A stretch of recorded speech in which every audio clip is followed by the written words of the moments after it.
The morning they discharged me from Riverside Rehabilitation Center, I had exactly $47 in my wallet, a plastic bag with the clothes I'd worn to the hospital 6 weeks earlier, and a phone that kept going straight to voicemail. I'm Chester Murphy, 64 years old, and I was sitting on a concrete bench outside those automatic doors, watching my breath fog up in the November air, calling my daughter for the 4th time that morning. Her voice, bright and recorded, told me to leave a message. I didn't.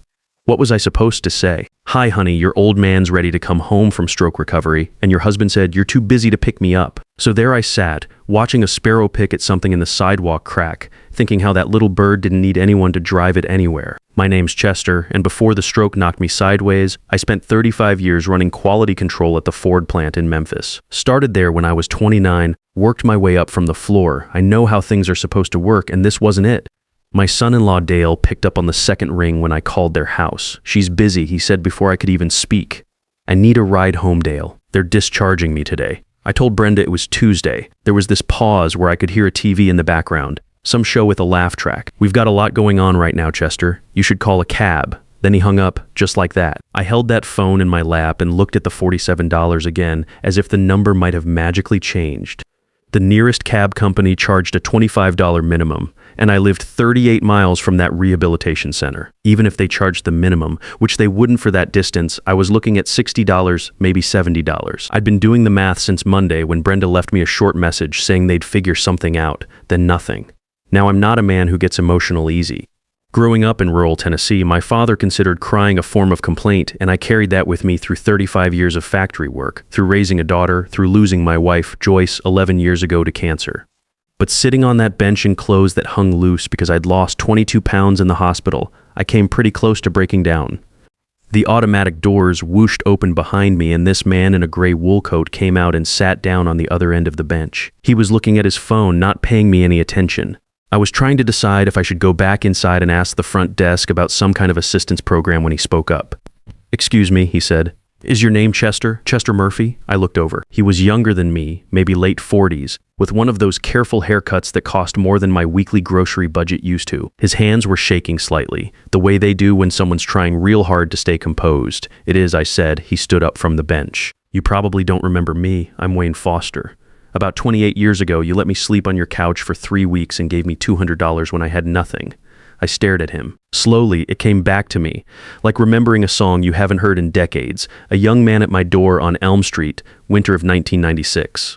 My neighbor Susan had referred him, said she knew his mother from church. He'd lost his apartment and his job in the same week, and he was 20 years old and too proud for a shelter. Joyce and I had just bought our first house together, a little place where we were planning to start our family. "Wayne," I said, his composure cracked just a little. "I've thought about you and Joyce so many times over the years. I drove past your old house on Elm Street 3 years ago. Someone else lives there now. We moved after Joyce passed. Been out on Route 7 about 11 years now." He was quiet for a moment, looking at my plastic bag and the $47 I was still holding. "What's going on here?" I almost said nothing. I'm not used to answering that question, honestly.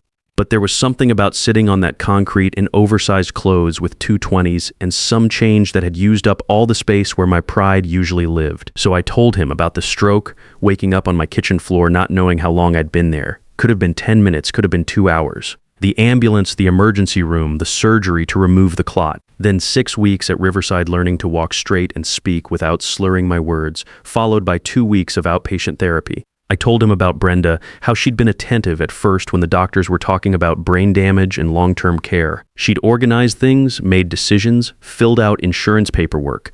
How that attention had faded over the weeks like a shirt that gets washed too many times until the colors run out. I told him about Dale, though I kept that part short. Some things you say in the right order or not at all. How he'd been helpful those first days, taking charge of paperwork, handling phone calls with the insurance company. How he'd started showing up to the hospital alone without Brenda to check on things and have me sign documents. Wayne listened without interrupting, his face getting more serious with each detail.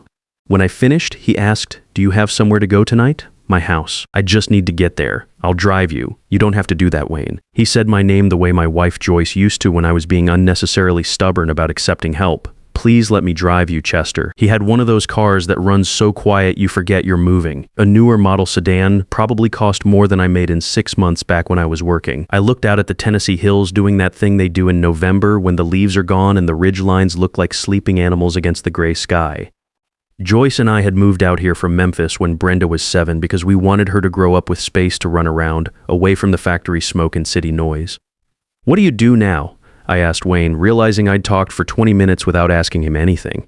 I'm an attorney, estate planning mostly. Trusts, asset protection, helping families protect what they've built. He smiled slightly. "I used your $200 to pay the application fee for community college and buy textbooks for my first semester." Joyce always said that money would come back around somehow. She was right. When we pulled up to my house on Route 7, Wayne got out with me. The place looked smaller than I remembered.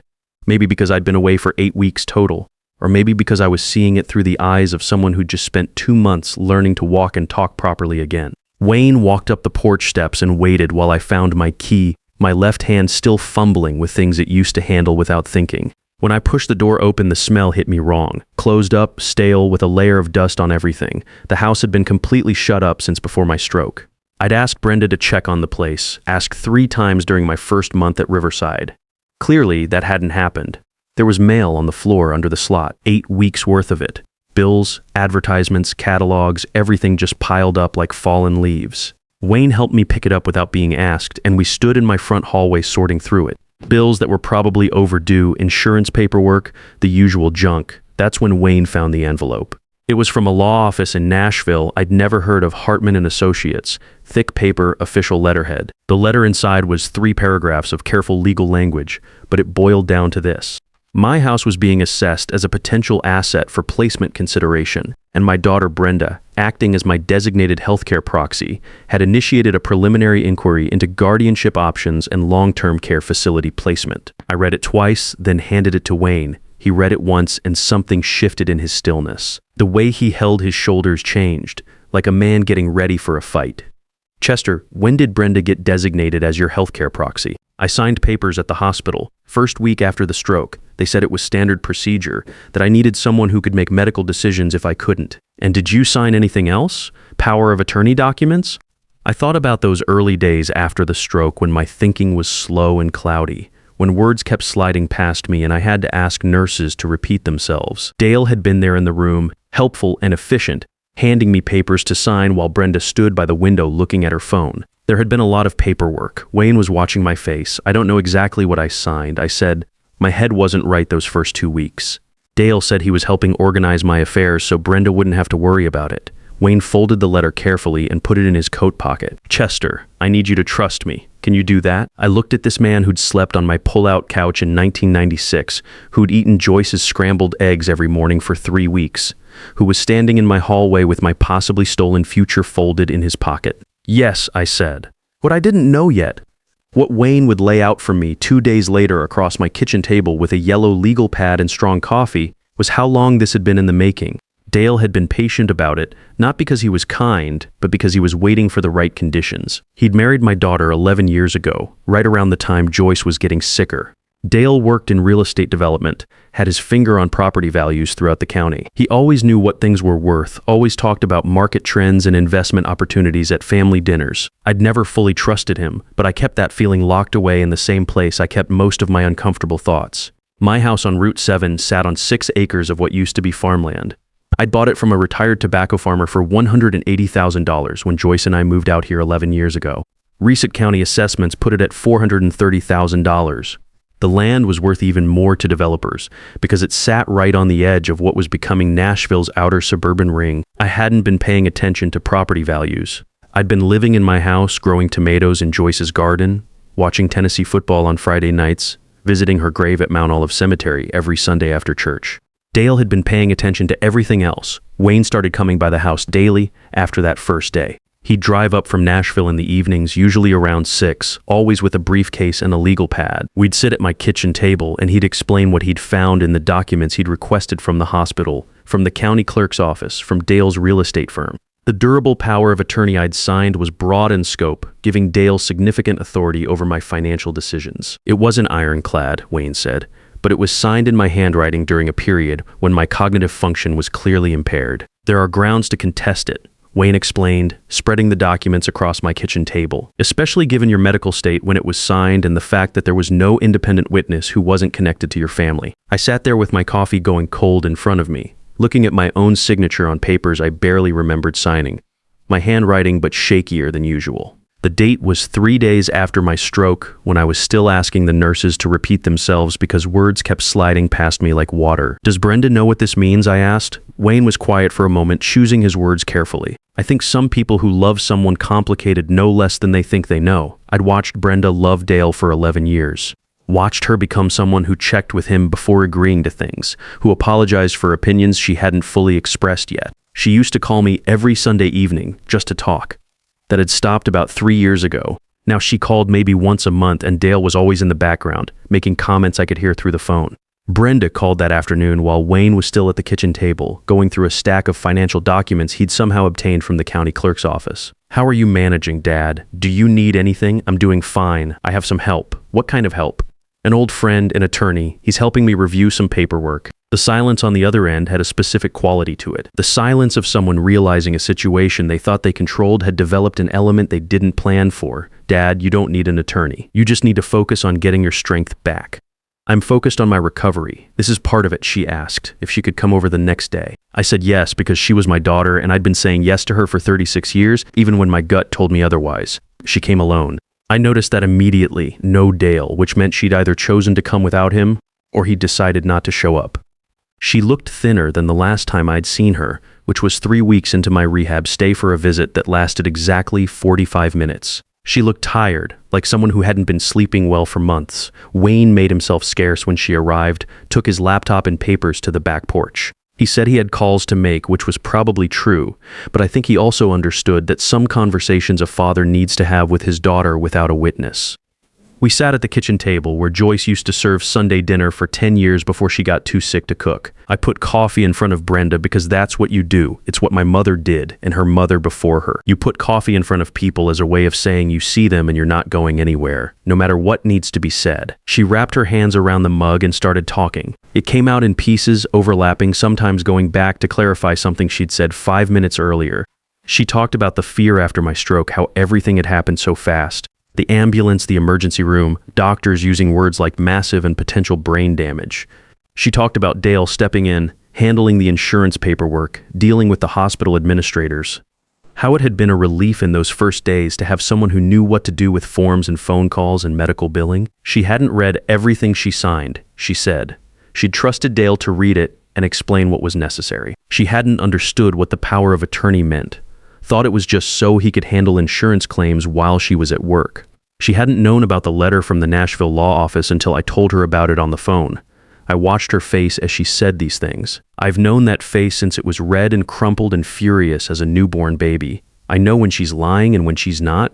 She wasn't lying. She was something more complicated than a liar. She was a person who'd loved someone for 11 years and built her entire understanding of herself around that love. Now she was sitting in her dead mother's kitchen, beginning to see the architecture of that love clearly for the first time, and what she was seeing frightened her. He told me the lawyer's letter was routine, she said.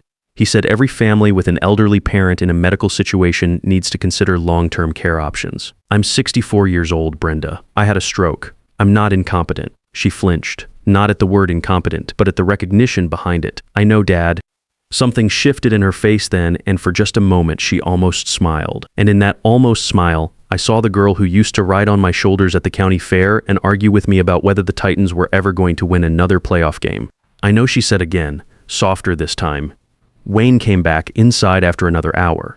Brenda shook his hand and looked at him with the careful expression of someone recalibrating everything they thought they understood. He walked her through what he'd found in the documents, speaking in the flat, clear language of a man who'd spent 20 years in courtrooms, explaining complicated things to worried people. She asked good questions, sharp questions, the kind that told me she was someone who, given complete information, could think clearly and make sound decisions. I'd always known that about her. I'd watched it get slowly, quietly suppressed over 11 years of marriage, and sitting there watching it come back was one of the better things I'd seen in a long time. Dale called 3 times during that 2-hour meeting. Each time, Brenda looked at the phone and let it go to voicemail.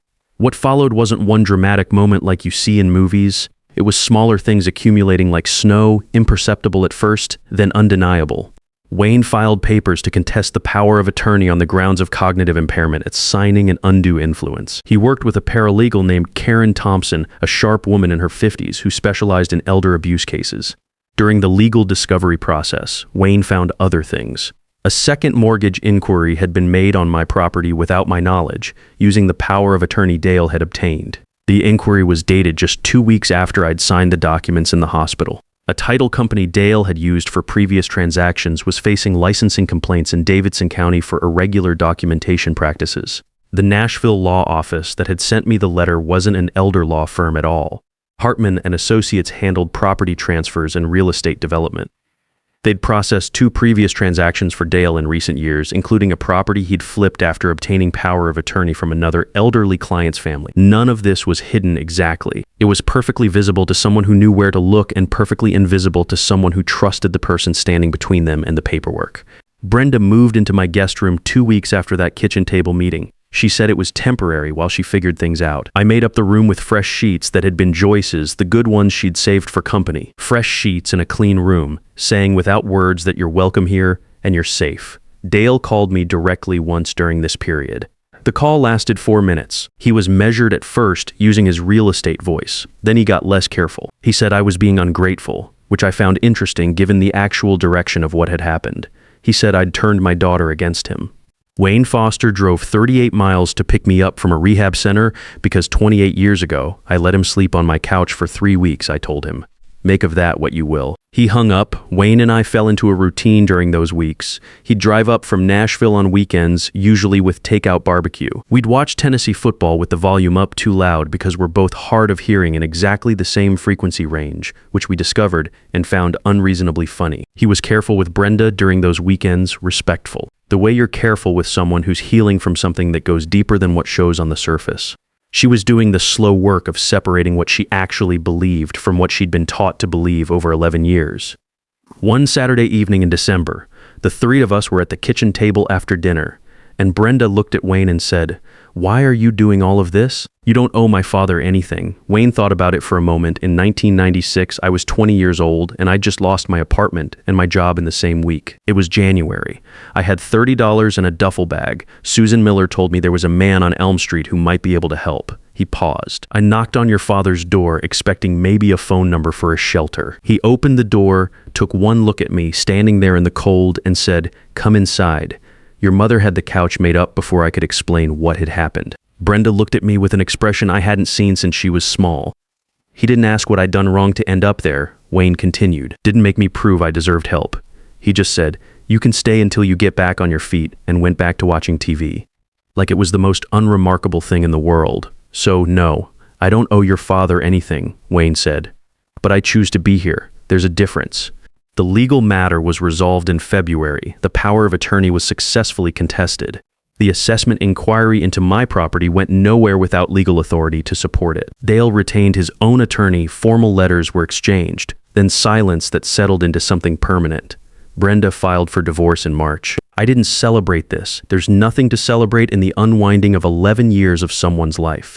She cried for weeks, not just for the marriage ending, but for recognizing what the marriage had actually been. I sat with her through it because I learned from Joyce that sitting with someone's grief isn't the same as endorsing it. She found an apartment in April, 15 minutes away. She came for dinner twice a week and called every other day. Slowly across the spring, I began to see the volume of her personality turn back up. Opinions expressed fully, laughter that didn't check itself, willingness to disagree with me about the titans that I'd missed more than I'd realized. Wayne filed the final documents on my property, then took me to dinner at Murphy's Steakhouse to celebrate. "I want to pay you for all this work," I told him. "I'm going to say what you said to me in 1996, he replied. "Don't be stupid." I laughed, real laughter, the kind that comes from your chest. "I didn't say that to you." "No, but you would have if I'd tried to pay you back." Wayne started calling Sunday evenings after that, which had been Joyce's time for 30 years. We talked about work and tomatoes and whatever game had been on. Sometimes Brenda called after he did, and I'd tell her what we'd talked about. She'd say, "You two are ridiculous," in the tone that means she's glad. In May, Wayne called about opening a satellite office in the county for estate planning. "I have a room," I said. "The front room gets good light. Chester, that's your house. It's my house with a room that gets good light. My father let people use the barn when they needed it.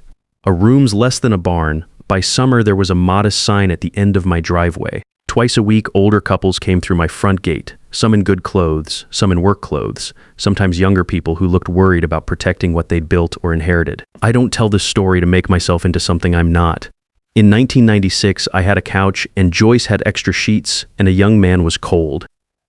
Nothing heroic about it, just ordinary decency most of us manage when the cost is low enough and the need is plain enough. But I've thought since my stroke about how ordinary decency compounds across time. How a couch in January becomes a law degree, becomes a man in a gray coat sitting on a bench because an old man's face was familiar.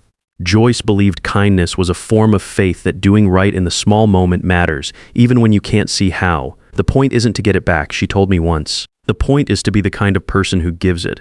I'm 64 years old. I have 6 acres that belong to me and a daughter whose volume is turned back up where it belongs. I have Wayne Foster, who calls Sunday evenings and drove 38 miles to pick me up because 28 years ago I said, "Come inside. It's cold." I have a chosen family built from choices made across years. The choice to open a door in January. The choice to make up a couch with clean sheets. The choice to sit at a kitchen table until the thing is figured out. Tell them it doesn't have to be big. I told Brenda when she asked what people should take from this. A couch, a couple $100s, fresh sheets. It's the small things that travel farthest because they're the ones people actually carry. Sometimes the best investment you can make is in a stranger's tomorrow because you never know when your own tomorrow will need a stranger's kindness. The difference between surviving and living isn't what happens to you, it's whether you choose to pass on the decency you received or the bitterness you earned.